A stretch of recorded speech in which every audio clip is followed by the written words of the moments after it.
Hey guys, Deoxy360, and holy shit, issue 45 of Mighty Morphin Power Rangers. This was a crazy issue. Now, I usually say that about a lot of big issues, and a lot of issues of Mighty Morphin and Go-Go I read, but holy shit, this was one crazy freaking issue. I mean, so much happened in this issue that I did not see coming, but I kind of guessed where it was going, but just holy shit, I was not expecting this issue to turn out the way it was going to turn out in this issue. Like, Kia betraying the team, Lord Zedd getting his ass handed to him and captured. This issue was freaking crazy. I mean, I gotta talk about the fight that was hyped up ever since the details and the synopsis that was released a few months ago. Jason versus Lord Zedd. Jason versus Lord Zedd was a very one-sided fight. It was really cool, the visuals were cool, Danielle did a really cool job with the art style, like how Lord Zedd summoned that giant stone monster to try and eat Jason, and Lord Zedd was like, "You'll never defeat me, I've conquered universes, I've conquered galaxies," and Jason's like, "Yeah, well, I'm gonna make my Omega Rangers or just crash into the building and step on you," which was really cool. Like, the Omega Rangers, they play by their own rules. They don't fuck around. They're like, hey, we'll do things our way, and the Mighty Morphin team can do things their way. But Lord Zedd gets his ass handed to him and captured. He gets put in one of the canisters that all the other empowered people have been put in since Necessary Evil, since we saw Garrison Box and whoever they've been capturing. So Lord Zedd's been captured and taken away the safe haven, which I did not think they'd do. I thought they would leave Lord Zedd on the ground wounded and defeated, but like, Jason was pissed off because Lord Zedd was out of control. He was attacking his friends, attacking his family while he was gone off doing Omega Ranger stuff, and Jason was like, yo, I'm taking action, let's capture this motherfucker, let's take him down. And Lord Zedd just got stomped and fucking taken out, which was really cool. Which, one-sided fight, oh well, what were we expecting? I mean, the Omega Rangers are much more powerful, which is what I said in my Dane fight, which Ryan and a lot of people said, which Dane wasn't ready for the Omega Rangers, he wasn't prepared, that's why Dane got stomped by the Omega Rangers. But Lord Zedd getting stomped by the Omega Rangers was really cool, especially Jason being this overpowered, and Jason just stomping Lord Zedd with his sword, which was really cool. So after that, the Mighty Morphin team shows up and they're like, hey, thanks for taking care of Zedd.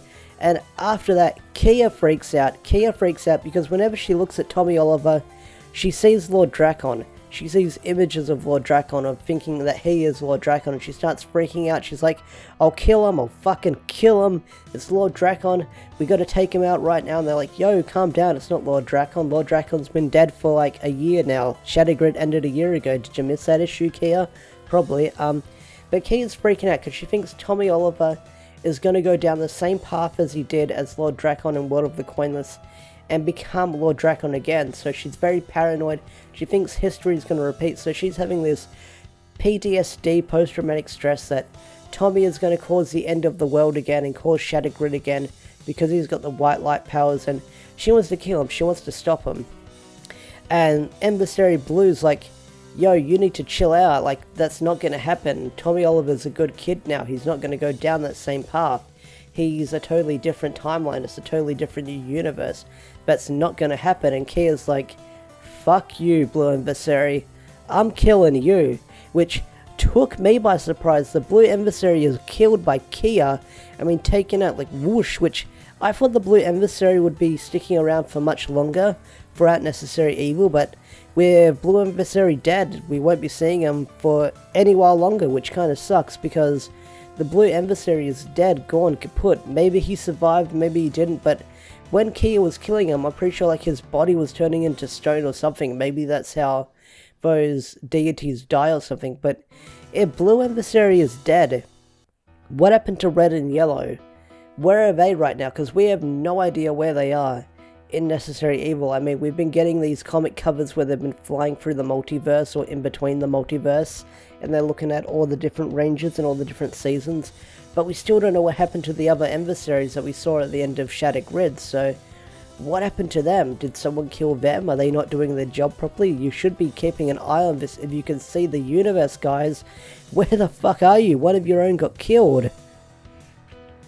But if there's one thing I really did like after the whole Lord Zedd fight on the moon, you've got Jason in his Omega Ranger suit standing outside of the command center, and he's talking to Tommy, and Tommy's like, because Tommy doesn't know it's Jason, so Tommy's like, so how do you do the whole leader thing? I'm getting used to it. My friend left and he kind of made me the leader by default. He didn't leave me a manual or anything. He's just like, you're the leader now, good luck with it. And Tommy's conflicted because he thinks Jason up and ditched him so he can do his own thing, like go to a peace conference when Jason's been there the whole time, saving him. But Jason's like as the Omega Ranger, because I get the feeling when Jason talks to Tommy or the other Mighty Morphin team, they have to put on like a really deep voice, or they have to not talk at all so they don't get discovered. So like Jason goes, I'm pretty sure like your friend made you the leader because he can trust you. You're someone that he knew would be a good person suited to lead the team, so don't doubt yourself and stuff like that. And Tommy's like, yeah, but I'm starting to think, was I the right choice to be the leader? And Jason's like, I'm sure you are the right choice. He would have not chosen you if he didn't. And Tommy's like, yeah, I guess you're right. Also, we've got the bad guys who are like locked up in a little shed or a garden shed somewhere that like they're in a little warehouse factory where Goldar retrieved Lord Zedd's stuff, and he's like, yo, I'm leading this team now. I'm going to be the new Lord Zedd and Rita, because all they did was talk, and I'm going to take action and destroy the Rangers like no one else could. So Lord Zedd with Goldar's, not Lord Zedd, Goldar with Lord Zedd's stuff is going to be really cool. I want to see if he can harness it and use the power. Maybe he's going to turn that big Z into a big G. That'd be really cool. But I also like the dialogue that the bad guys had as they were locked up in that shaft, where I think it was Scott or Babu. They said, yo, if we're really desperate for help right now and we can't defeat the Rangers, why don't we just call up Master Vile? And they're like, I don't know if that's a good idea. Master Vile is gonna kill us all and make us fight to the death for his own amusement if we do that, because we're so bad at our job. Should we call Master Vile? I don't know. And I got really excited when I thought we'd be learning about Master Vile or seeing him make an appearance, because Master Vile has been hinted at in Ryan's run of Go-Go and right now on Mighty Morphin. I think he might have got...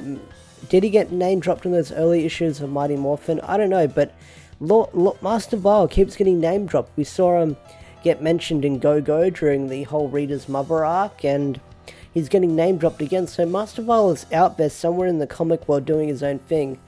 And I wonder if we're going to see him in the next arc, if he's going to make an appearance then. But who knows, history could change and he could just show up randomly out of the blue, which would be really, really cool if he does show up. It would be a bit overkill if Master Vile does show up in this arc, because we've got all these bad guys showing up and it's got necessary evil. But when Master Vile shows up, he shows up. I just hope they don't spoil it in the big promotion. I just hope that his appearance is totally out of left field. But now that he got name dropped, I get the feeling that we might see Master Vile sometime in the comics near future. We'll find out. Also, there's a little bit of tension between the Stone Canyon trio, because now that Lord Zedd's gone, Aisha says, hey, now that Lord Zedd's gone and there's no evil around, do you think Zordon's going to take away our powers because we're not up to snuff? We're not the best Rangers out there. We keep making mistakes. What do you think's going to happen? Because there's new Rangers, do you think they won't need us anymore? And Aisha's like thinking level-headed right now. I mean, I know she's overthinking some stuff, like she's making all these weird assumptions saying, yo, they might replace us or they might take away our powers, who knows? I think it was Aisha that said that. Maybe it was Rocky, maybe it was Adam, who knows? But Aisha is the one just making all these weird assumptions because she's like the brains of the Stone Canyon trio. And Rocky and Adam, they just want to have fun. Rocky just wants to have fun because he's like, hey, I like being a Power Ranger.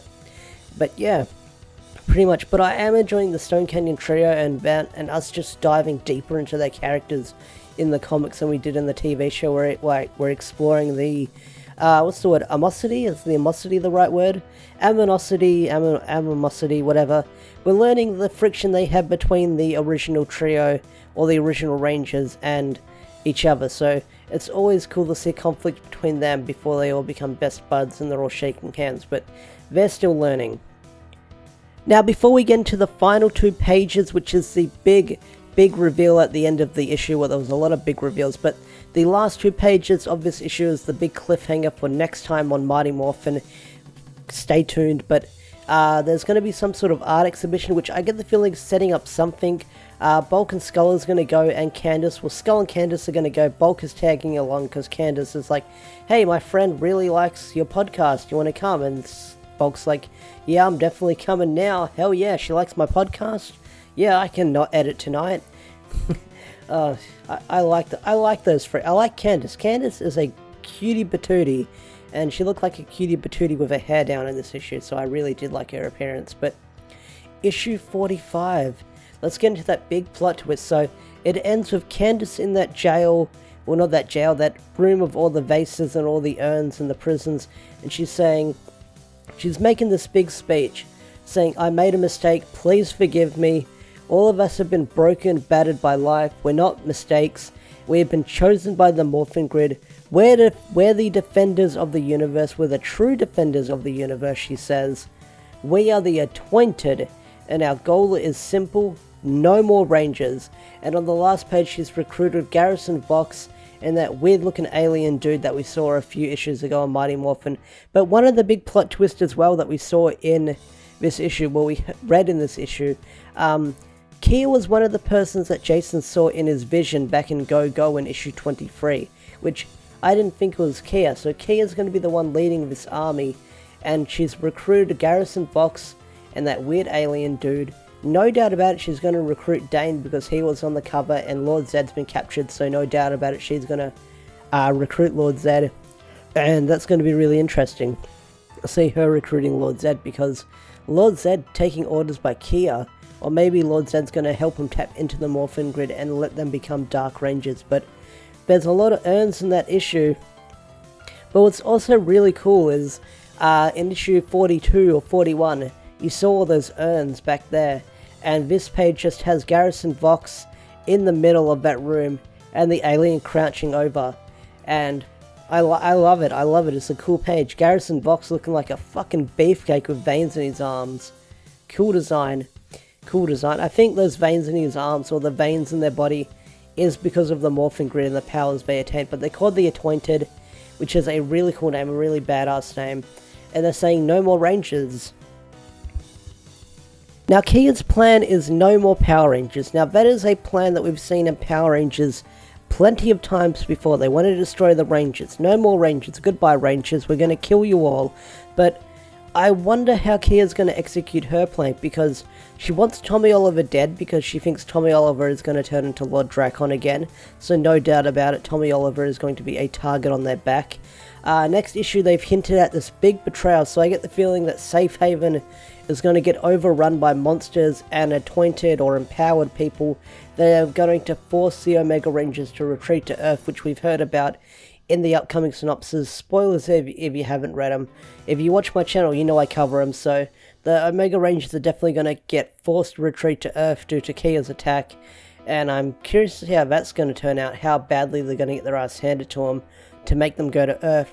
And then in issue 48, you're going to have the fallout of the Omega Rangers revealing their identities to the Mighty Morphin team with Tommy and Jason, which stuff is slowly falling into place. Now, Ryan did say on Twitter that Necessary Evil is at the halfway point after this issue, so whether this is going to end at issue 50 or 51, who knows.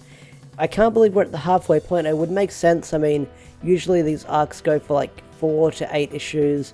This one's going to be a bit longer because it's got Go-Go and Mighty Morphin on at the same time, but I can't wait to see where this is going to go now that we've set up the pieces for just Kia to wreck shit for the Omega Rangers and the Mighty Morphin team, because we've got so many key players coming into this. Dane, Lord Zedd, Garrison Vox, that weird alien dude. So many powerhouses are going to play a part in this comic, and I can't wait to see where it's going to go next. But anyway, guys, what did you think of Mighty Morphin Power Rangers issue 45? Did you like it? Did you not like it? Tell me in the comment section down below. I'd love to hear your thoughts. I'd love to hear your opinion. Anyway, guys, I'm going to wrap up this video. If you enjoyed the video, slap a like on it. Subscribe to the channel if you're new. And I'll